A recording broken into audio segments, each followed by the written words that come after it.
começar a gravar e vamos lá.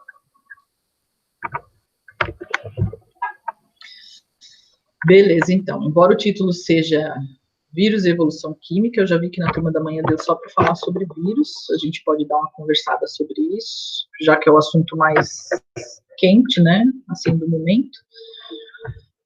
Mas o foco continua sendo a história de evolução química. O que eu estou fazendo? Eu estou montando, né, juntando elementos para falar da última parte da disciplina, que é a evolução química. Então, assim, o que a gente tem de conhecimento para construir nossas hipóteses, nossas perguntas, para montar o quebra-cabeça de surgimento ali da... Deixa eu colocar o chat aqui. De surgimento da vida na Terra. Então, você lembra, para fazer ciência, a gente faz as perguntas e vai fazer teste, vai tentar responder essas perguntas. Melhora a hipótese, quanto mais fácil, né, ou tiver um método muito direto para ser testado. Então, a gente precisa conhecer o que a gente tem de informação para poder fazer uma pergunta mais clara e mais fácil de ser testada, e aí a gente corrobora ou já nega e vamos partir para a próxima. Então, a gente viu na aula passada a história de macromolécula, composição celular, focada naquela história da estrutura, né, e da participação naqueles processos que a gente conhece como os mais importantes associados a um organismo vivo. Então, estrutura se essa molécula é capaz de carregar informação para o processo de reprodução, né, para reproduzir um novo organismo com aquelas mesmas instruções de como funcionar, basicamente.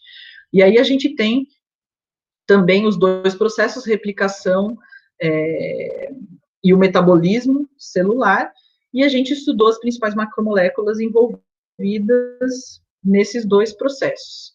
A gente chegou à conclusão lá que os lipídios não têm potencial para carregar informação genética, né, de qualquer maneira, a gente não tem nenhuma evidência disso mesmo, e vão ter uma importância bastante grande nessa história de isolar o que é o meio interno do meio externo.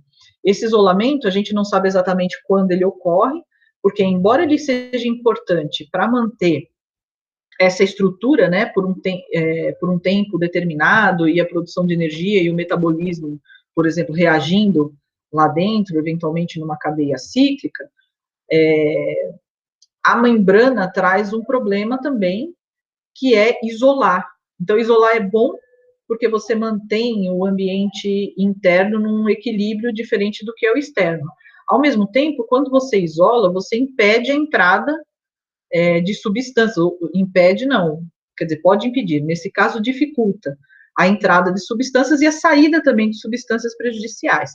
Então, não é simplesmente, está envolvido com uma camada lipídica e está tudo certo. As membranas plasmáticas que a gente conhece nos organismos modernos, né, elas são compostas de proteínas também, que formam canais para facilitar essa entrada e essa saída de substâncias da célula. A gente viu sobre os açúcares, que eles também não têm potencial para carregar informação genética, mas que eles fazem parte dos ácidos nucleicos, esses sim que são moléculas que carregam informação genética, de fato, nas células que a gente conhece.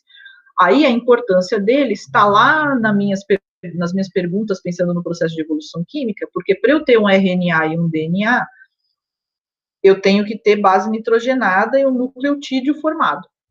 Então, no meu meio químico, ali na minha sopa de elementos químicos, eu tenho base nitrogenada, A, T, C, G, eu tenho ribose ou eu tenho desoxirribose disponível, para isso tudo se juntar também lá com o grupo fosfato, e aí eu vou ter um nucleotídeo, e aí eu tenho vários nucleotídeos que vão poder formar um RNA ou um DNA. Então, o papel da ribose é importante nesse processo, na verdade, porque ela é muito difícil de ser formada espontaneamente. E aí, quando eu falo, não, o RNA é uma molécula fantástica, um potencial para replicação, mas, para eu ter RNA, eu preciso de ribose é dificílima de ser formada naturalmente no meio. Então, a gente tem aí na nossa hipótese que estava indo tudo bem, falou, poxa, dá uma quebrada ali na empolgação, porque a gente precisa resolver uma questão para ter RNA, tem que ter muita ribose, e não tem muita ribose. Mas a gente vai ver na próxima aula. Aí a gente viu ácidos nucleicos, DNA e RNA. DNA tem a imensa vantagem, quando a gente pensa em replicação, que tem a fita dupla.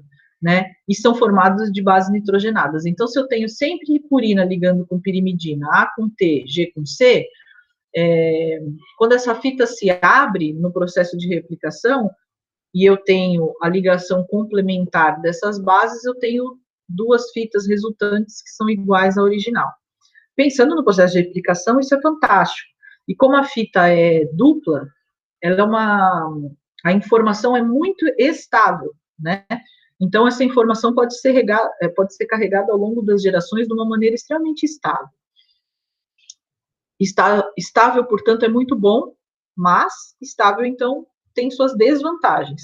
Se é tão estável que a fita permaneça ligada, abrir essa fita para um processo de replicação é complicado, e a gente precisa da ajuda de proteínas. Se eu preciso de proteína, para fazer proteína, precisa de RNA, e aí a gente entra de novo no dogma da biologia celular, que para eu replicar, precisa de proteína, para fazer proteína precisa de RNA e precisa de DNA, e a gente fica preso nessa situação em que eu tenho 3 macromoléculas extremamente importantes para o processo de replicação celular, e para o processo de transcrição, e para o processo de tradução, que é aquele que está associado à formação de proteínas, e aí eu não consigo sair disso, né? A minha pergunta, por que a gente foi investigar todos esses processos? Se eles são processos importantes para o metabolismo e replicação celular, as moléculas que estiverem envolvidas nesses processos podem me dar dicas de qual surgiu primeiro, tem que ter aparecido primeiro, ou a primeira associação, para que eles pudessem ocorrer.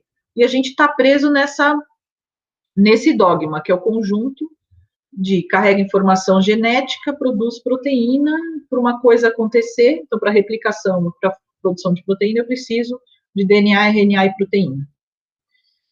Aqui é aquele exemplo de replicação, então várias proteínas envolvidas no processo de abrir a fita, de correr a fita montando as fitas complementares. Processo de transcrição, eu tenho proteína correndo a fita de DNA e vai sendo transcrita num RNA mensageiro, e o processo de tradução que ocorre ali no ribossomo, que por si só já é uma estrutura feita por proteína e RNA ribossomo.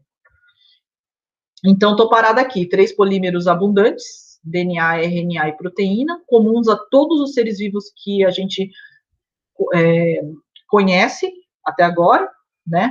Até agora na nossa disciplina aqui, que a gente falou deles, e que participam dos processos de metabolismo e de replicação celular.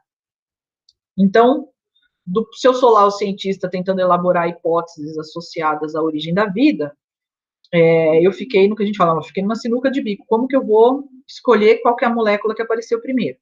Eu poderia dizer aqui, eu vou eliminar o DNA, porque como ele é muito estável, o RNA deve ter sido a primeira, que é uma fita única. A gente já aprendeu ali no processo que tinha ribosima na aula passada também, né, que é uma fita de RNA que a gente descobriu mais recentemente, que é capaz de cortar e colar pedaços de si mesmo, que chama inclusive ribosima, por analogia às enzimas, que são proteínas de fato, né, por ser capaz de fazer coisas, então o RNA aparecendo como uma macromolécula bastante versátil, e aí eu lá, como cientista, eu falo assim, não foi o DNA, porque o DNA é uma molécula muito estável, então RNA e proteínas, vou ficar com essas duas para as minhas hipóteses. Só que se eu faço isso, meu colega cientista vai virar para mim e vai falar, poxa vida, mas com base em que você está dizendo que a informação genética é carregada em RNA? Porque a gente não conhece nenhum organismo que carrega informação genética em RNA. De onde você tirou essa ideia? Todos os organismos que a gente conhece carregam informação genética com base em DNA. Até agora, né? A gente vai ver, a partir desse ponto que a gente está, o que aconteceu depois que trouxe novidades, né, para esse nosso trabalho ali na evolução química. Então, a pergunta aqui é, como que teria aparecido um primeiro ser vivo, ou uma primeira molécula capaz de replicar, né? Se eu preciso de proteína ácido nucleico para acontecer. Replicar também gasta energia. Se gasta energia, quebra de energia é metabolismo. Então, eu só consigo replicar se eu tiver metabolismo. Qual que apareceu primeiro? Replicação ou metabolismo? A gente continua nesse ponto. a gente teria que replicação primordial, então replica primeiro, estaria mais representada pelo surgimento, que a primeira molécula, macromolécula da vida que teria surgido lá na nossa sopa química, teria sido algo similar a um ácido nucleico, né? Provavelmente, tem gente que acha que um RNA, como a gente conhece hoje, já é complexo demais, poderia ter sido alguma coisa similar, mas primeiro teria aparecido a capacidade de replicar cópias de si mesma nessa molécula. Ou, se precisa gastar energia, a primeira coisa que teria aparecido seria o metabolismo primeiro, então, metabolismo primordial, e aí o metabolismo representado pela figura das proteínas, né, como essas primeiras macromoléculas associadas ao metabolismo. A gente continua, e vamos terminar a disciplina sem essa resposta, para ninguém ficar frustrado, não tem spoiler aqui, porque não tem resposta. A gente não sabe qual é o fim, a gente continua trabalhando exatamente nesse momento. Replicador primordial ou metabolismo primordial? Então, a gente tem duas correntes de pesquisa, uma corrente trabalhando na linha de que, nas hipóteses que estão relacionadas ao surgimento, primeiro, de uma molécula replicadora, que depois se associou a proteínas, formando, então, o primeiro proto-ser vivo, ou primeiro surge metabolismo, que depois se associou a uma molécula capaz de carregar informação genética e replicar, e aí surge o primeiro ser vivo. A gente não tem essas respostas ainda. Vamos ver como é que a gente chegou nesse... O que a gente tem para um lado e para o outro desse caminho. Até esse momento, todos os organismos que a gente conhecia apresentavam membrana plasmática, constituída de lipídios, açúcares e proteínas, ribossomos, que é uma estrutura celular formada de RNA e proteína, e informação genética armazenada no DNA. É assim que a gente parou na última aula.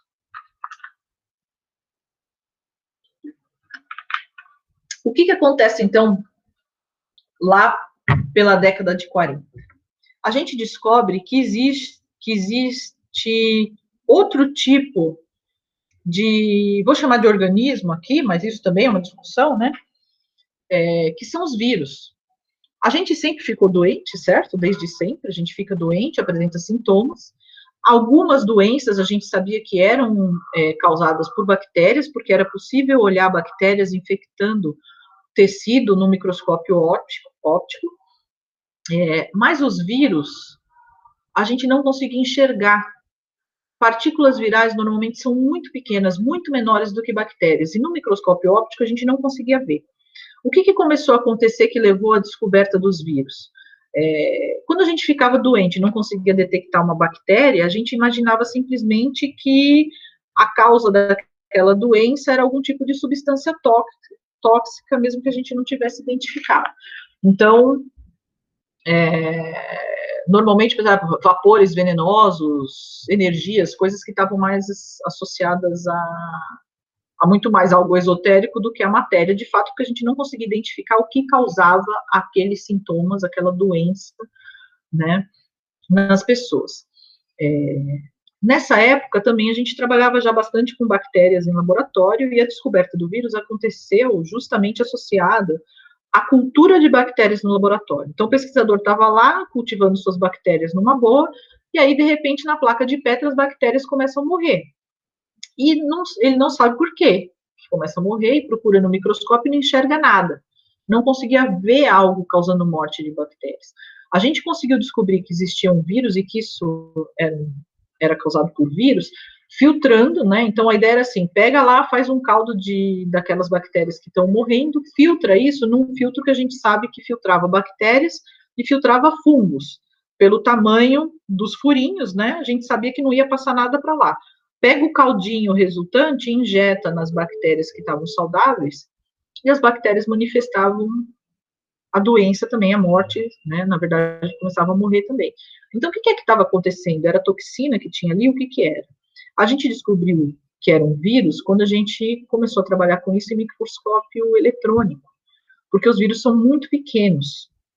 E aí os vírus trouxeram novidades muito incríveis, até do ponto de edição gênica e do que a gente conhece hoje, do ponto de vista molecular, e mesmo de evolução, história da vida, ainda é um campo de estudo extremamente amplo. porque é recente também. Se vocês forem pensar, a década de 40 meu avô estava vivo, ainda nasceu antes disso, nasceu na década de 20, mais ou menos. Então, a gente está aprendendo agora sobre os vírus. Nosso conhecimento de vírus ainda é relativamente rudimentar, considerando a quantidade e a diversidade de vírus que a gente descobriu que existe hoje no mundo, né? O tanto que a gente conhece, a gente tem uma estimativa de milhões de tipos virais, que a gente conhece pouquíssimo ainda. E eles são extremamente abundantes, muito mais abundantes do que bactérias, inclusive. Então, aqui para vocês verem a cara de um vírus, mais ou menos. Eu tenho aqui do lado esquerdo superior do vídeo o bacteriófago, que é um tipo viral dos mais importantes, foi um dos primeiros a serem reconhecidos e descritos, justamente porque eles atacam bactérias em cultura de laboratório, né? Aqui é uma foto do mesmo bacteriófago que está aqui em detalhe, em vários, né, na verdade, infectando uma bactéria. Então, aqui é a imagem desses vírus. Aqui o vírus HIV. Então, aqui um detalhe do vírus. Reparem que ele também tem aquela coroinha que parece o coronavírus de hoje, né? O vírus HIV, que é o que causa AIDS, é um vírus de RNA também, assim como é o SARS-CoV-2, que causa a COVID. Aqui é o vírus da AIDS, infectando uma célula. Aqui ele está entrando, injetando material genético já no interior da célula. Aqui a gente tem um leucócito sendo atacado por pequenas partículas virais aqui, que é do vírus da AIDS também, para vocês terem uma ideia da diferença e da proporção de tamanho que a gente tem entre vírus e células que eles infectam. Então, a gente tem... A primeira dificuldade que a gente teve para trabalhar com vírus foi tecnológica, foi o desenvolvimento de um microscópio que permitisse a gente enxergar vírus e depois enxergar com mais detalhes a sua estrutura. Essa aparência geométrica que os vírus apresentam é dada por proteínas, né? Então, essa cara aqui são sequências, são os mesmos aminoácidos que a gente conhece, só que são aminoácidos organizados em sequências pouco usuais em relação àquelas que a gente observa nas nossas células, e eles têm essa conformação meio geométrica aqui, né, que é muito característica de vírus. Para vocês terem uma ideia da proporção de tamanho, nessa imagem a gente tem uma hemácia, que está aqui. Essa hemácia é a célula sanguínea, daí a gente tem uma bactéria aqui do lado da hemácia, e do lado da bactéria tem essas manchinhas aqui, ó, que estão ampliadas nessa imagem, que são vírus, para vocês perceberem a diferença de tamanho em relação a uma bactéria. Quando a gente olha esses vírus, os vírus também variam bastante em relação ao tamanho, e aí eu tenho vírus da catapora, vírus do mosaico de tabaco, que está associado a plantas, o bacteriófago, que se alimenta de bactérias, vírus da poliomielite, olha como ele é bem pequenininho em relação a esse outro vírus, por exemplo, e tem aqui embaixo esse vírus menor ainda, que é um outro tipo de vírus que infecta bactérias também. A maioria dos vírus é muito menor do que as células que a gente conhece. Hoje a gente tem um conhecimento mais amplo sobre vírus, então existem exceções, quase sempre tem exceções na biologia, né?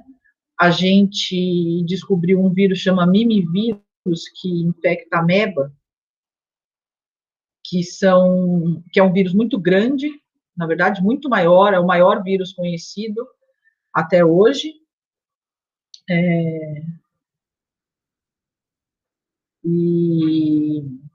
E a gente continua aprendendo sobre vírus, usando não só microscopia eletrônica, mas também as técnicas que a gente aprendeu de sequenciamento celular, né? O bacteriófago T4, ele é tão conhecido porque ele foi um dos primeiros realmente a serem descobertos, porque foi descoberto porque ele infectava as bactérias sendo estudadas no laboratório. Não é perigoso para a gente. Ele é extremamente comum e tem muitas técnicas de edição gênica que usam esses vírus de bactéria para introduzir material genético. Essas técnicas de edição gênica, você introduz pedacinhos de material genético no plasmídios ali, em sequências de DNA de bactérias, para poder fazer edição gênica, cortar pedaços e introduzir. Isso é uma coisa que é muito característica, uma capacidade viral extremamente interessante, que afetou demais a evolução do planeta Terra e nossas técnicas, né, a nossa capacidade técnica associada à edição gênica também. Deixa eu ver se é o próximo slide. Não, mas eu vou chegar lá e falar um pouco mais disso. Que é o ciclo, é a maneira como os vírus, na verdade, são capazes de entrar nas células, né, e aí reproduzir cópias deles mesmos ali na célula. Então, o que a gente conhece sobre vírus? Vírus estão numa categoria de organismos, entidades, por assim dizer, que são acelulares. Então, não tem mais aquilo que a gente conhecia até hoje como um ser vivo, né? Então, isso é uma discussão interessante. Lembra quando a gente conversou sobre o conceito de vida?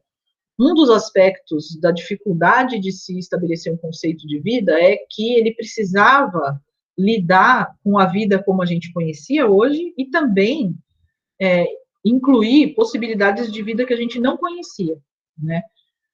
Vírus foram descobertos depois da gente ter esse conceito de vida associado à replicação, metabolismo e variação, né? Quando a gente olha vírus, eles são acelulares porque eles não apresentam membrana plasmática. Vírus não tem membrana. Eles não apresentam ribossomos.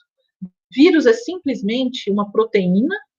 Os vírus mais simples são proteína associada a um ácido nucleico que tem a informação como fazer cópias de mim mesmo. É isso. Alguns vírus têm associado a isso uma camada lipídica também, mas é basicamente isso. Isso não é uma célula. Isso é muito menos do que uma célula, né? Então, são considerados organismos acelulares. São muito pequenos. A informação genética pode ser carregada em DNA ou RNA. E aí, a gente acrescentou uma coisa interessante aqui. Lembra que a gente estava brecado lá naquela história, se eu estou pensando em evolução química?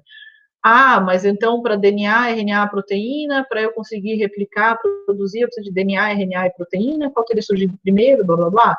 Eu acabei de descobrir um organismo capaz de replicar, que carrega informação genética em RNA.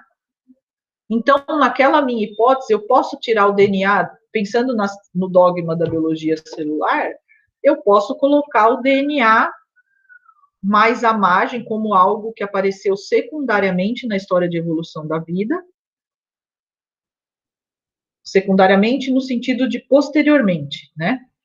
Porque se existe vírus que carrega informação genética no RNA, RNA é mais simples, uma molécula extremamente versátil, eu posso supor que o primeiro organismo vivo tenha carregado informação genética no RNA, esse RNA associado a proteínas, e houve um segundo passo posteriormente, quando a informação genética passou a ser carregada no DNA, quando a gente já tinha um metabolismo mais complexo, e aí sim proteínas capazes de abrir a dupla fita e permitir o processo de replicação celular. Então, a minha hipótese aqui começa a ficar um pouco mais estreita, eu consigo fazer perguntas um pouco mais específicas. Então, eu posso ter replicador primeiro, sendo uma molécula de RNA ou parecida com RNA. E o metabolismo primeiro continua sendo associado a proteínas. Qual que é a grande questão em relação a vírus ser vivo ou não ser vivo? Um vírus, todos os vírus que a gente conhece são parasitas celulares, ou seja, obrigatoriamente um vírus só consegue replicar se ele estiver dentro de uma célula hospedeira. Quando ele está fora de uma célula hospedeira, ele funciona muito mais como uma partícula, uma coisa, porque é uma proteína com RNA ou com DNA, nada entra lá e nada sai de lá, não tem metabolismo. Se eu pensar nas definições dos seres vivos, né, lembra, metabolismo, capacidade de replicação e variação, vírus não tem metabolismo por si, sozinho. Tá aí o grande dilema para algumas pessoas, né? Então não é um ser vivo, porque ele não se encaixa no conceito de vida. Para mim, está muito claro na minha mente de bióloga, que não é da área, né, mas então acho que entra mais como uma opinião, que funciona como um ser vivo. Porque quando um vírus infecta uma célula, ele tem as informações totais necessárias para escravizar o metabolismo da célula. Portanto, ele apresenta um metabolismo dentro da célula que produz cópias dele mesmo, portanto, ele é capaz de replicar, e essa réplica pode acontecer com variação, então ele passa pelo processo de evolução, e ele deixa novas gerações quando termina esse ciclo no interior da célula. Portanto, e ainda eu posso dizer que existem as relações, posso falar de relação ecológica de parasita hospedeiro, né, de uma geração para outra, taxa de dispersão, etc., que é algo que a gente tem escutado bastante quando a gente fala de imunidade de rebanho, taxa de dispersão, etc., isso está associado a uma relação ecológica, parasita e hospedeiro, basicamente. Então, para mim, se comporta exatamente como um organismo vivo, a única diferença é que, às vezes, ele está num momento estático, por assim dizer, que é quando está fora da sua célula hospedeira. Então, o vírus não sabe produzir proteína, mas ele sabe mandar a célula hospedeira produzir, certo? É extremamente interessante também que os vírus sejam capazes de infectar as células em todos os domínios de organismos vivos que a gente conhece. Para todo organismo vivo que a gente conhece, existe vírus capazes de infectá-lo. A gente tem vírus mais genéricos, capazes de infectar o maior grupo de organismos, e tem vírus mais específicos, capazes de infectar grupos específicos de organismos. A gente também sabe que os vírus são capazes de infectar esses organismos e viver lá dentro, reproduzindo, sem causar doenças ou matar esses organismos, né? Aliás, do ponto de vista evolutivo, isso é incrível, né? Porque a maior chance de permanência, de dispersão de um vírus, se a gente pensar mesmo no processo de seleção natural, é que ele disperse o máximo possível, infecte a maior quantidade de pessoas possível, sem que essa pessoa morra, porque ele pode permanecer infectando, certo? Se os sintomas forem sintomas leves, inclusive, maior a chance dessa pessoa ou outro organismo sair por aí realizando as mesmas atividades que ele realizaria mesmo infectado pelo vírus, e aumenta mais ainda a taxa de dispersão, né? Então, inclusive, o que a gente espera do ponto de vista evolutivo, quando a gente vê o surgimento de um vírus, né, normalmente ele acaba surgindo com uma taxa de mortalidade alta, né, e o que a gente vê ao longo do processo evolutivo, a maior chance de acontecer é que a virulência que a gente fala diminua e a taxa de mortalidade acabe ficando menor ou os sintomas mais brandos, e esse vírus entra num equilíbrio com a população e acaba se mantendo nessa população. Ah, como assim, professora? Lembra de seleção natural? Aqueles vírus que causam que dispersam mais, têm mais vantagens porque deixam mais descendentes, certo? Para dispersar mais, um processo interessante é sintomas mais a menos.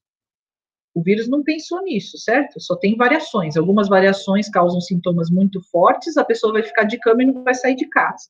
Diminui a taxa de dispersão. Ou provoca sintomas muito brandos, ou não provoca sintomas. A pessoa continua fazendo tudo o que ela tinha que fazer e vai dispersando o vírus para as outras pessoas. Quem vai deixar mais descendentes? Aquele que é assintomático ou com sintomas brandos. Então, a gente vê aumentar a frequência desse vírus com sintomas, desses indivíduos virais aí, com sintomas que provocam sintomas mais brandos, começam a aumentar o número na população.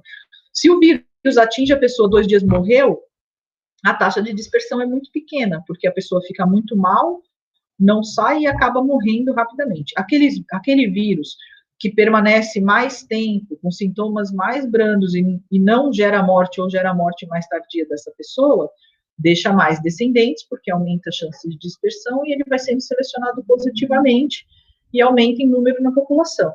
Então, o que a gente espera naturalmente, quando a gente vê grandes surtos virais, é que o surto comece com uma taxa de dispersão, normalmente é um pouco menor, com letalidade mais alta, mas que, ao longo das gerações, o que acaba acontecendo é que diminui a letalidade e tal. A gente falava disso eu dava essa aula de vírus em EDVT, e a gente falava de parasitas e hospedeiros em BIOA, né, que são as disciplinas que vocês vão fazer ainda, há muito tempo, usando o ebola como exemplo, que surgiu com taxa de letalidade 90% nos primeiros surtos, depois a taxa caiu para 50%, depois mais ou menos 30%, que ainda assim são taxas muito altas, né? E eu me lembro de brincar na aula e falar assim, a melhor, quer dizer, evolutivamente, pensando em população humana, evolutivamente pensando, não, mas assim, pensando na população humana, um vírus com uma capacidade de pandemia seria um vírus com letalidade baixa, com transmissão via ar, respiratória, né, que afetasse vias respiratórias. Se tivesse, eu lembro assim, se tiver ainda um período em que o vírus dispersa, mas é assintomático, melhor ainda, para o vírus, não para a gente. O que aconteceu? Está aí SARS-CoV-2 causando a Covid-19. O maior problema que a gente tem para conter essa pandemia é justamente pessoas assintomáticas. A pessoa está assintomática, ou está com um sintoma muito brando, um narizinho escorrendo, beleza, não te deu febre, não te deu nada, a pessoa sai de casa e continua fazendo o que ela faria.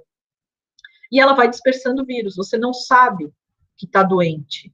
Eu acho que essa é a maior dificuldade das pessoas entenderem por que o isolamento é importante nesse momento que a gente está vivendo. Você não sabe que está com vírus. Então as pessoas falam, mas eu não tenho nada, então eu posso ir. Mas você não sabe, porque daqui 3 dias você pode manifestar sintomas, só que aí você já dispersou o vírus para as outras pessoas. Essa taxa de dispersão, por exemplo, agora aqui no Brasil, está 1,8 de novo. Significa que uma pessoa passa para 1,8 pessoas o vírus. Então, quando a doença te derruba demais, você ficou doente, acabado com febre, você fica em casa, você sabe que está doente, você evita sair e transmitir a doença para outras pessoas. Mas se você não sabe, e você está se sentindo bem, você simplesmente continua com a sua vida normal. Então, esse é um problema importante do SARS-CoV-2 que gera a Covid-19, que está gerando... Por isso, a gente fala, usa máscara. Ah, mas eu já peguei. Falei, não, filho, mas você pode passar para outra pessoa, você pode ter uma reinfecção do vírus, né? E, como que pode ter reinfecção do vírus? Vamos ver como é que funciona. Como que um vírus entra em contato com as células do seu hospedeiro? Contato direto de fato. Se eu estiver falando de bactérias no meio aquático, por exemplo, isso é muito fácil, o vírus está flutuando em ambiente aquático, encosta lá na bactéria, numa célula de bactéria, infecta essa bactéria. Quando a gente está falando do nosso corpo, né, pensando em seres humanos, para dar um exemplo mais próximo da gente, normalmente a entrada de vírus no nosso corpo é via mucosa. Como que vai acontecer? Respirei o vírus e ele vai entrar vias aéreas, é uma das vias extremamente comuns, quase sempre começa com a dorzinha de garganta, né, que a gente tem, porque entra pelas vias aéreas superiores e depois ele acaba se aprofundando e vai para o pulmão, se for um vírus ligado, né, ou com afinidade às células, membranas celulares de células pulmonares, por exemplo, como é o SARS-CoV-2, esse é um exemplo, primeiros dias ele está nas vias superiores, por isso que você vai fazer o swab lá do PCR no nariz e na garganta, depois ele aprofunda e ele vai estar lá no seu pulmão. Não adianta fazer swab mais na garganta que você tem menos chance de achar as partículas virais, porque o vírus aprofundou e está produzindo partículas lá no seu pulmão. E corrente sanguínea, né, caminhando aí pelo seu corpo, podendo atingir outras células, a gente já viu tecido adiposo, coração, rim e sistema imunológico. Pode ser um vírus que você ingeriu via trato digestivo, então bebendo água, pode ser se alimentando de um alimento contaminado, então gastrointestinal, são vírus extremamente comuns também. Quase todos que a gente acaba se infectando estão nessas duas vias, e aí tem também aqueles que estão associados a fluidos corpóreos, então aqueles que são transmitidos através de contato com sangue, basicamente. E aí a gente pode falar de vírus, por exemplo, de doenças sexualmente transmissíveis, né? Eu preciso chamar a atenção aqui de um vírus importante que a gente ainda tem, que apareceu na mídia um pouquinho agora, porque é um vírus que carrega material genético em RNA, que é o vírus HIV, que dá a doença que se chama AIDS, né? Que é um vírus de RNA, que apareceu lá pela década de 80, a gente teve muitos casos. Eu me lembro de ser pré-adolescente, adolescente, na década de 80, era um horror, porque a doença chegou assim, se espalhando e matando as pessoas muito rapidamente, e a morte era lenta, né? A gente via as pessoas emagrecendo com aquela cara de doente, depois morrendo, e foram feitas muitas e muitas e muitas campanhas, porque a gente tinha duas vias principais de transmissão viral, que era via relação sexual desprotegida e via compartilhamento de seringa, por exemplo. Então, muito cuidado a partir daí com essa história de compartilhar a seringa, então, no laboratório, no dentista, mesmo no material, sei lá, manicure, né, alicate de unha, essas coisas, foi algo que apareceu muito como uma necessidade de você ter a desinfecção desse material do atendimento de um cliente para outro, etc. E especialmente o cuidado nas relações sexuais associados ao uso de camisinha. Foram campanhas e campanhas e campanhas mostrando a importância do preservativo, não para evitar só gravidez, mas doenças sexualmente transmissíveis. E foi interessante porque a gente viu um caminho da doença que mudou bastante, porque na década de 80 ela era considerada extremamente perigosa, era uma preocupação importante dos pais e dos adolescentes, né, que estavam iniciando sua vida sexual e precisavam pensar nesse tipo de proteção. Mas no final da década de 80 e de 90, começaram a surgir os coquetéis que controlam a viremia, então a quantidade de vírus no corpo e tal. E aí as pessoas permaneceram infectadas, mas não doentes. Porque você pode carregar o vírus e você pode não estar doente porque você não está manifestando sintomas da doença. E aí não tem cara, certo? Se você não tem sintoma da doença e tem o vírus, ninguém sabe se você tem ou se você não tem. Mas esses coquetéis, além de caros, eles também geram problemas, efeitos colaterais no corpo, etc. Então você vive uma qualidade de vida infinitamente maior, praticamente normal em muitos casos em relação ao que foi na década de 80, mas isso fez as pessoas perderem o medo. Então, o que tem, né? Porque se você pegar AIDS, na verdade, você toma o remédio e tá tudo bem. É muito mais fácil não precisar tomar o remédio, não pegar AIDS, é fácil se proteger contra AIDS. Então, sim, camisinha tem que estar na lista de proteção individual sua, para você, certo? Isso te protege, porque existe sim remédio, vacina a gente nunca conseguiu, é um vírus que muda muito, e a gente nunca conseguiu produzir vacina contra a AIDS, a gente só tem os coquetéis que melhoram a qualidade de vida, né? Isso era extremamente importante, o pessoal foi muito atrás, principalmente porque mães infectadas por HIV davam à luz a filhos infectados por HIV. E aí a criança já nascia com esse estigma e com AIDS, etc. Então as pessoas foram muito atrás desses coquetéis que conseguiram manter essas crianças com uma vida mais próxima da normalidade possível. Então tá aqui o recado do dia, presta atenção, usa camisinha, tá? Porque continua sendo uma doença com uma prevalência significa assim, a quantidade de pessoas infectadas muito alta no Brasil. No mundo, essa quantidade andou diminuindo, mas no Brasil ela está aumentando, porque as pessoas deixaram de ter medo. E por deixar de ter medo, elas passaram a ser negligentes. Então, se você tem informação, use, né? Enfim, então, como que vai acontecer? Um vírus vai ser transmitido por essas vias que eu mencionei, via sangue, via respiração, via trato digestivo, e aí a partícula viral vai entrar em contato com a membrana celular.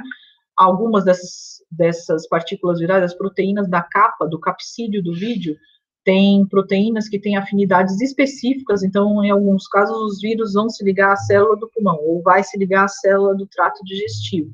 E aí você tem, por exemplo, no SARS-CoV-2 são aquelas proteínas spike, que eles estão falando toda hora, algumas vacinas vão usar essa proteína como agente, né, de ativação do nosso sistema imune, associado ao vírus, etc., porque elas são específicas e associadas às células da membrana das nossas células. Então, essas partículas virais vão se associar à membrana, e aí existem várias estratégias, isso depende do vírus. Então, alguns vírus, existe uma modificação da conformação da proteína e o DNA viral é injetado dentro da célula. Para outros, existe a ligação da proteína, uma fusão com a membrana celular, e aí o material genético é incluído para o interior da célula. E existe, por exemplo, a indução, a endocitose, então existe uma invaginação aqui, o vírus é englobado na célula, e aí essa proteína é digerida e o DNA viral entra na célula, ou simplesmente existe uma ligação celular que promove também essa penetração do vírus na célula e o material genético está solto ali dentro da célula. Como que vai acontecer? O que acontece no interior da célula? A maioria dos vírus, estou falando a maioria, para falar a verdade, eu não tenho certeza se eu preciso saber se são todos, tá? Ou são alguns vírus. Alguns, muitos. O que acontece? Você tem dois tipos de ciclos reprodutivos no interior da célula. Um ciclo que chama o ciclo lítico, que vai resultar no rompimento dessa célula, na morte celular. E um ciclo que é o ciclo lisogênico, que vai resultar na convivência desse material genético do vírus dentro da célula.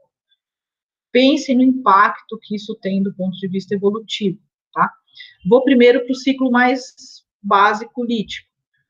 Um vírus entra em contato com a membrana celular aqui é uma bactéria, esse vírus vai injetar o seu DNA no interior da célula, o DNA vai mandar informações aqui, produzir proteínas, mandar informações, usando todo o mecanismo celular existente na bactéria, vai promover quebra do material genético da bactéria, reconstrução e reorganização desse material em DNA viral, em proteínas virais, que vão formar a capa, né, as partes das proteínas virais. Essas novas partículas vão ser montadas e aí existe rompimento da parede celular e esses vírus são liberados no meio e vão infectar novas células. Normalmente, nessa fase aqui, a gente tem a quebra celular, né, morte celular, e aí tem liberação de várias substâncias, e que é o momento que a gente normalmente começa a apresentar os sintomas e a gente percebe que está doente. Quando a gente tem uma quantidade relativamente grande de células sendo rompidas e vírus correndo aqui na nossa corrente sanguínea. Então, a gente tem os sintomas acontecendo nessa fase aqui. O que acontece no outro ciclo? A gente tem um ciclo que é o lisogênico, em que, ok, o vírus entra em contato com a membrana celular, e aí a gente tem o DNA viral. A gente tem o DNA viral se fundindo ao DNA celular. Então, agora o DNA do vírus é incluído na célula, e ele fica lá incluído nessa célula, a bactéria não sofre nada com isso, pode acontecer desse vírus passar a influenciar a manifestação, aqui, ou regulação gênica de alguns genes ou de algumas proteínas, mas ele pode não gerar ou não gera morte celular nesse caso. A bactéria se divide e as bactérias filhas vão herdar esse gene viral, e aí você vai ter um monte de bactéria com DNA viral incorporado ao seu próprio DNA. A gente não sabe exatamente qual é o tipo de gatilho, mas pode acontecer eventualmente desse DNA se desprender do DNA celular e entrar no ciclo lítico. Então, é muito comum que a gente tenha dentro da gente vírus associados às nossas células, ao nosso DNA celular, que não estão se manifestando. Um exemplo de vírus assim, por exemplo, é a herpes aqui na região da boca. Então, você é contaminado pelo vírus, quando ele está ativo, ele gera aquelas feridinhas na região da boca, quando ele está inativo, ele está incorporado às suas células sem manifestar sintoma nenhum, suas células se dividem, e as células filhas herdam esse vírus, e ele eventualmente pode se manifestar numa queda do sistema imunológico, momento de estresse, alguma coisa desse tipo, volta a se manifestar. Isso acontece com várias outras doenças, então a gente tem herpes zoster, por exemplo, que é um vírus da catapora, que está lá associado no seu corpo, às suas células, e ele não está se manifestando, e eventualmente, às vezes 30 anos, 50 anos depois, esse vírus pode se manifestar, causa dor, mancha vermelha, etc., normalmente associado a uma parte do corpo, num lado só do corpo, 1 semana, 2 semanas, isso passa, e a gente volta a ter esse vírus como se fosse dormente. Então, vejam isso. O potencial, do ponto de vista evolutivo, é você ter sequências genéticas sendo introduzido em material e herdadas e transmitidas para as novas gerações de forma horizontal, lembra? Isso é uma herança genética horizontal. Se a gente tem muita confusão de vírus, entra, sai da célula, novo vírus, outro vírus, a gente tem composições completamente diferentes no interior dessas células bacterianas.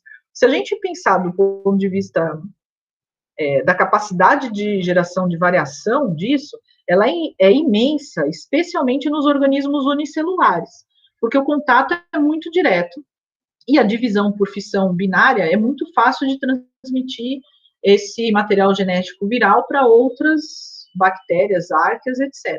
Se a gente pensa em organismos mais complexos, esse tipo de contaminação tem que acontecer nas células germinativas, e aí você vai transmitir o material genético viral associado lá, espermatozoide ou óvulo, para as próximas gerações. Ou através desse contato via placenta, por exemplo, como acontece no vírus da AIDS, então via placenta o bebê é contaminado e isso passa para a próxima geração, mas é por um mecanismo diferente, não germinativo. Então, a gente tem uma participação importante de vírus nesse processo evolutivo em termos de gerar variação. Como, eventualmente, eles podem gerar modificação de expressão gênica, a gente tem coisas muito interessantes associadas, por exemplo, à evolução de mamíferos placentários.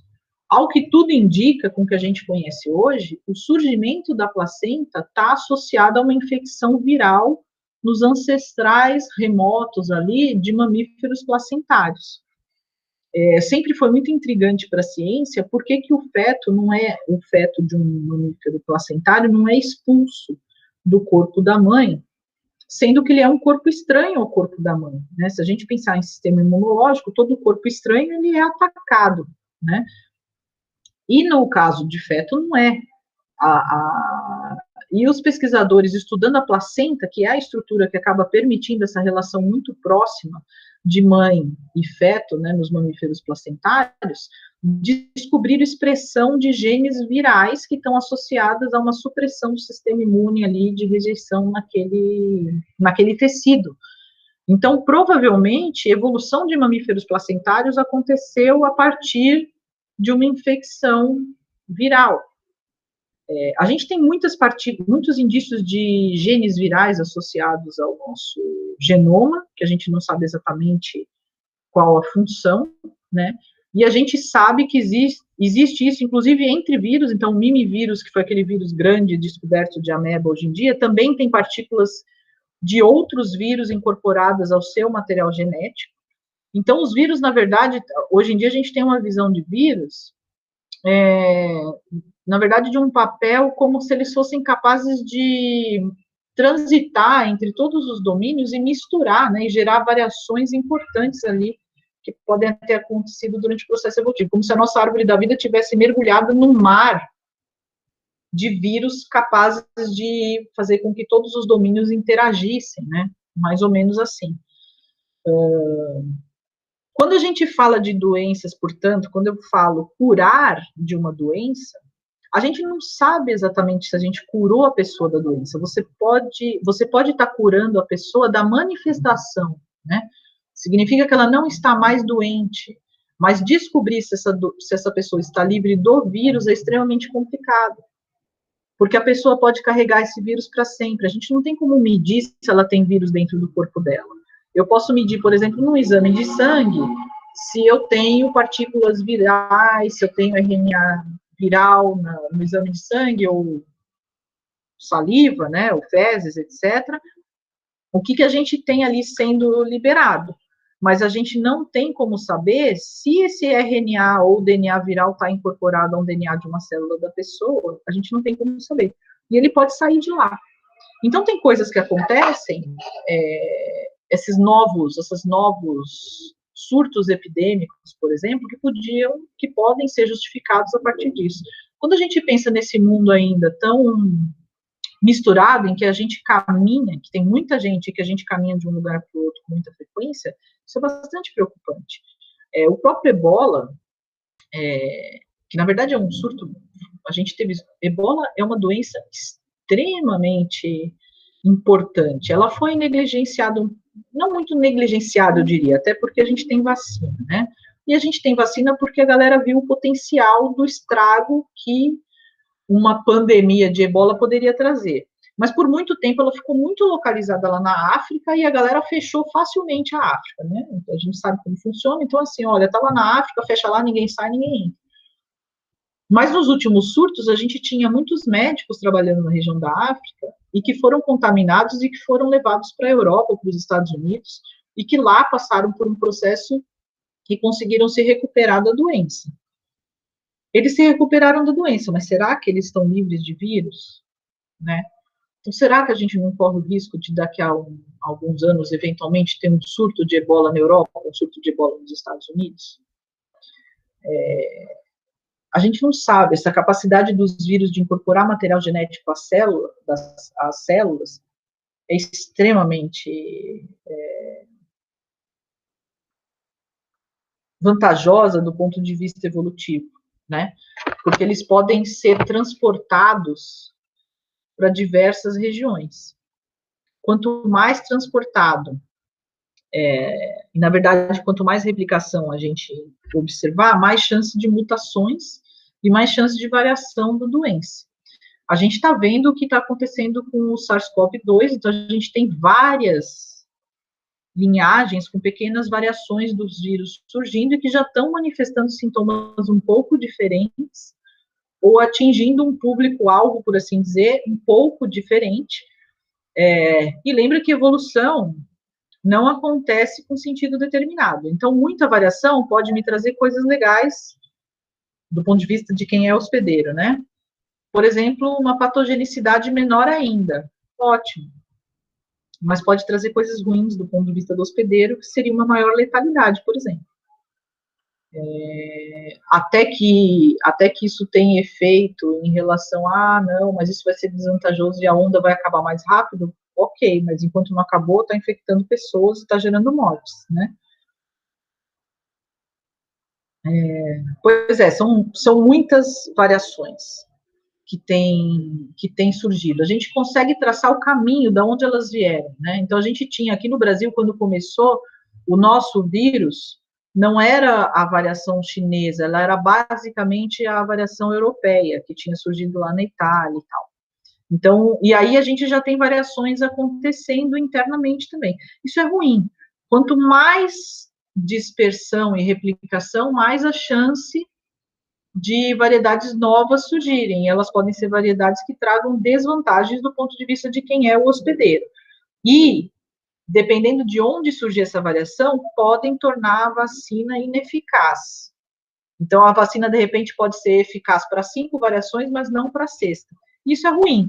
Qual é a melhor maneira de lidar com isso neste momento? Mantendo isolamento social.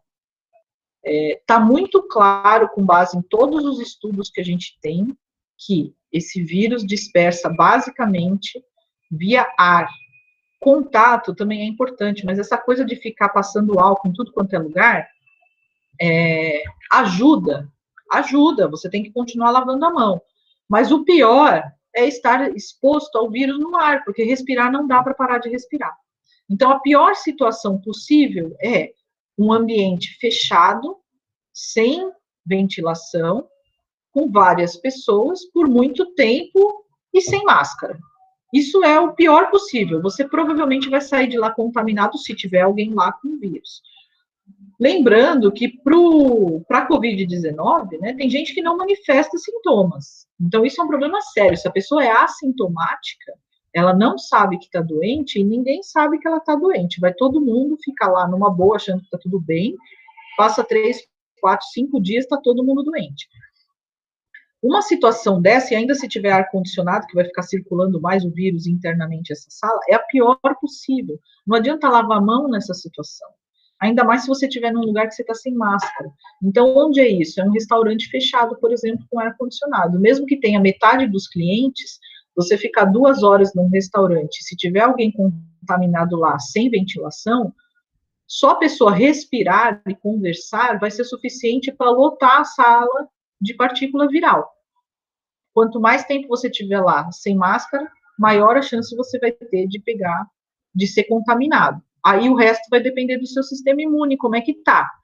Se tiver de boa, tá dormindo bem, vitamina C, vitamina D, tá tudo em ordem, aumenta a chance de você, fora genética de cada um, porque isso também influencia, você tem mais chances de simplesmente não, embora contaminado, não desenvolver a doença e, de repente, matar os vírus que entrarem em contato com você. Então, assim, vamos prestar atenção, manter isolamento, tá louco para sair, dá um rolê, área externa, de máscara, pouco tempo, né? Fazer escolhas conscientes para que a gente mantenha esse vírus circulando menos. Quanto menos ele circular, menor as chances de variações, mais tempo a gente ganha para uma vacina, menos mortes, né? Eu acho que a essa altura do campeonato já devia estar claro para todo mundo que a gente tem que a Covid-19 não é uma gripinha. E não está claro para todo mundo. Porque a gente tem gente falando que máscara é um tabu. Máscara não é um tabu. Máscara salva você e mais. Salva principalmente o outro. E é tão simples e fácil. Mesmo uma máscara ruim é melhor do que máscara nenhuma, porque você deixa de espalhar partículas virais. Você não sabe se você está com vírus ou não. Ah, mas eu estou me cuidando. Não dá para saber. Ah, mas é que é minha rinite. Não dá para saber. Eu estou gripado, não estou com Covid. Não dá para saber, a não ser que você vá fazer o teste de PCR. Então, assim, tá com o seu nariz escorrendo, tá com uma febrinha, você tem certeza que é gripe? Fica em casa, usa máscara, não sai, não dá para saber. Então, a gente tem que tomar cuidado pelo outro, porque a gente também não sabe exatamente o que faz esse gatilho, esse ligar o botão para uma pessoa que lá no 10º dia, mais ou menos, agrava nos sintomas. E aí, a gente sabe o que causa o agravamento. Para algumas pessoas, o SARS-CoV-2, na verdade, atua no sistema imunológico e liga uma defesa imunológica extremamente intensa que acaba matando, para matar meio que o vírus, e acaba matando você também, porque ela é exacerbada, ela é muito maior do que, na verdade, o necessário e começa a causar mais problemas no corpo do que o contrário. Outra coisa, esse papinho de que a maior chance é que vai ser leve, cuidado, porque tem gente que acha que assim, todo mundo vai pegar, não vai ter jeito, então vamos logo, já pega e tá tudo bem. Pode não estar tudo bem. Eu não gosto de falar essa parte, porque as pessoas ficam histéricas, eu também fico, né? Porque e se você pega? Eu fico imaginando, se eu pegar, eu não quero ter um ataque de medo, de ansiedade, de crise de ansiedade. Se você fez tudo o que devia para evitar pegar e pegou, foca na estatística. Ela está toda do seu lado. 99% de chance que vai dar tudo certo e você vai sair bem dessa. Se cuida para não espalhar o vírus para os outros e vai dar tudo certo. É isso que você tem que focar. Agora, não é um vírus para você sair por aí pegando que está tudo bem, porque a gente já sabe que ele pode ficar incorporado aí nas nossas células e existem eventos de 4, 5 meses depois, o vírus se manifestar em outras partes do corpo, partes importantes, tipo cérebro, tipo rim, tipo coração, tipo sistema imune. E a gente não sabe o que controla o quê, por que ele manifesta depois, onde, quais são as características. A gente está aprendendo ainda. Então, não vale a pena o risco, certo? Muito mais fácil se proteger do que resolver o problema depois. Vamos combinar, então? Depois desse monte de coisa, vamos voltar para o ciclo aqui para eu acabar. Já estou atrasada, desculpa. Mas eu vou acabar já já. Como que acontece o ciclo? Eu mostrei aquele ciclo viral, era de DNA. O ciclo do RNA é muito parecido, só que ele vai usar uma enzima que chama transcriptase reversa, e a gente dá o nome disso de retrovírus, porque ele faz o caminho ao contrário. Então, entra uma fita de RNA, essa fita de RNA escraviza ali o metabolismo celular através dessa transcriptase reversa, produz uma fita de DNA. Aí a fita de DNA é incorporada ao DNA da célula, existe produção de RNAs que são incorporados à cápsula proteica e esse vírus é liberado. Fica muito claro quase todos os cientistas, enxergando como funciona um retrovírus, imaginam que a gente deve ter passado por um momento na história da evolução da vida no planeta Terra em que a informação genética era carregada num RNA ou algo parecido com RNA. E que depois aconteceu um momento em que a informação genética passou a ser carregada por DNA, e isso foi tão vantajoso que foi herdado por todos os outros organismos que a gente conhece. A gente aprendeu mais um pouco sobre RNA, então a gente já sabia que, então agora a gente já sabe que tem um organismo que carrega informação genética no RNA. A gente já sabe que tem RNAs, ribosimas, que são capazes de cortar pedaços de si mesmo, né, e construir isso. Então, é uma molécula extremamente versátil. Aí a gente aprendeu que existem outros tipos, e aqui aquela discussão de organismo não é pior ainda, porque a gente tem algo que chama viroide. Os viroides são patógenos de plantas. A gente não conhece viroide para animais. Eles são só uma molécula de RNA. É um RNA de 200 a 400 nucleotídeos ali, de pares de bases. Aliás, não são pares, né? De bases, na verdade. Como as bases têm afinidades, ele se dobra, então ele é um RNA fita simples circular, basicamente, tem esse formato aqui da molécula que está aqui representada.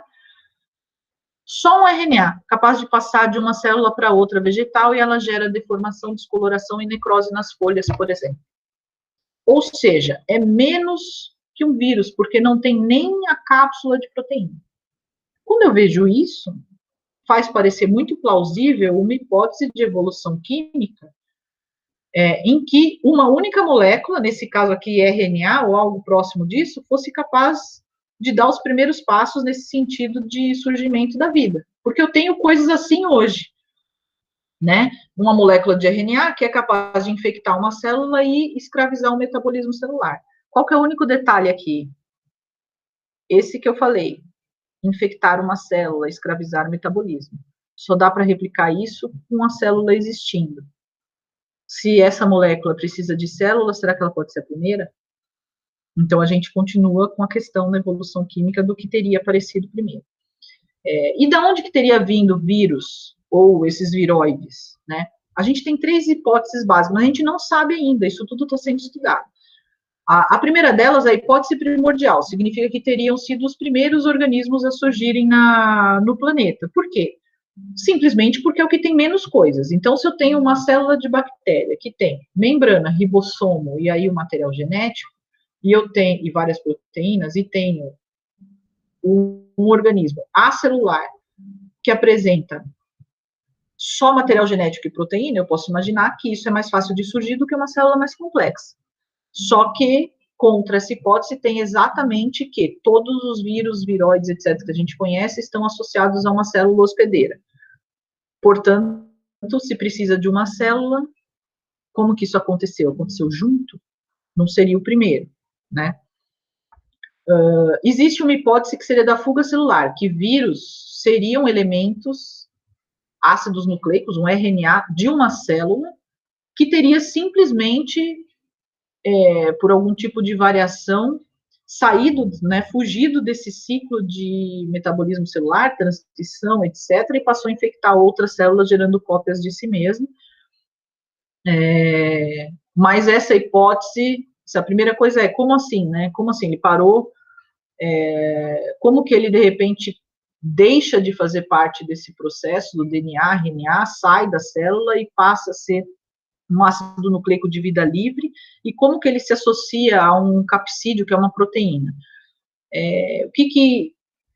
Inclusive, o seguinte, o que a gente esperaria, que se é para associar alguma proteína, que fosse uma proteína comum, celular, por exemplo. E os capsídeos têm uma sequência muito diferente do que são as sequências de proteínas das nossas células. Então, o que vai contra essa hipótese é que parece que vírus é uma coisa nova, diferente de células, e não originária não uma entidade originária de uma célula. A gente não tem evidência disso.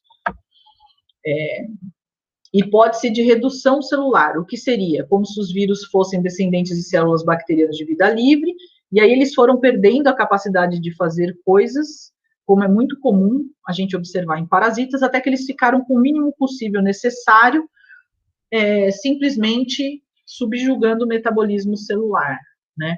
Aqui a gente tem encontros muito parecidos com a hipótese anterior, porque a gente não encontra nenhuma forma viral intermediária, tem um pouquinho de coisas a mais, né, que possa indicar essa associação com células, com bactérias, e todos os outros parasitas que a gente conhece dão dicas de onde eles vieram, de quais são as origens. A gente continua parecendo que vírus é uma coisa nova, diferente das células. Tem gente que acha que vírus podem ter origem extraterrena, terem caído do espaço, formados, por exemplo, dessa maneira já diferente, né? De repente, num momento em que as células já existiam aqui no planeta, num momento muito inicial, e acabaram participando desse processo, inclusive permitindo o surgimento, por exemplo, do mundo do DNA. Então, aqui numa linha do tempo da nossa disciplina, a gente tem mais ou menos há 4 bilhões de anos, 4,8 bilhões de anos, água. Existindo água líquida, pode vida, certo? E aí, a gente teria um momento, então, será que surgiram vírus antes de todo o resto? Ou chegaram vírus aqui no planeta antes de todo o resto? A gente não sabe, mas essa daqui seria o equivalente a tal da hipótese primordial, primeiros organismos a surgir.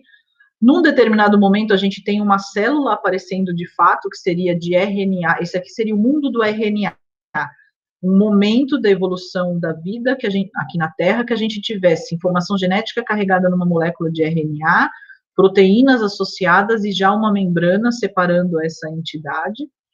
Aí a gente teria tido um papel importante de retrovírus, será que aqui que vírus surgiram? Um papel de se associar aqui a essas protocélulas e transformar o que era uma célula que carregava informação genética no RNA numa célula que passa a carregar informação genética no DNA, e aí a partir daqui sim, há uns 3,5 bilhões de anos, a gente tem a vida já nesse formato de bactéria, com DNA, RNA, proteína e a membrana fosfolipídica formada.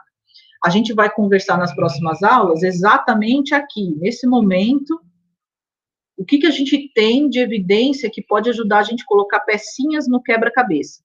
É engraçado porque cada resposta traz várias outras perguntas, é como se a gente abrisse o leque. Então, tem possibilidades, por exemplo, um momento de evolução química que eu não sei se veio metabolismo primeiro, RNA primeiro, mas todo mundo concorda que deve ter acontecido um momento mundo RNA, em que a vida de fato era carregada em RNA, e depois um mundo de DNA. Como que esse virou esse? Falta pecinhas no quebra-cabeça. Como que do nada, aqui de um mundo protovida ainda, né, virou esse de RNA, proteína e membrana? Falta pecinhas no quebra-cabeça. E a gente vai tentar montar na próxima aula. Tá bom? Desculpa um pouquinho o atraso. Alguém tem alguma dúvida?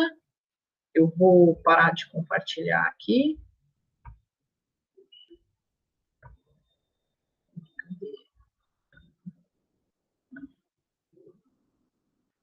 Vou interromper também a gravação.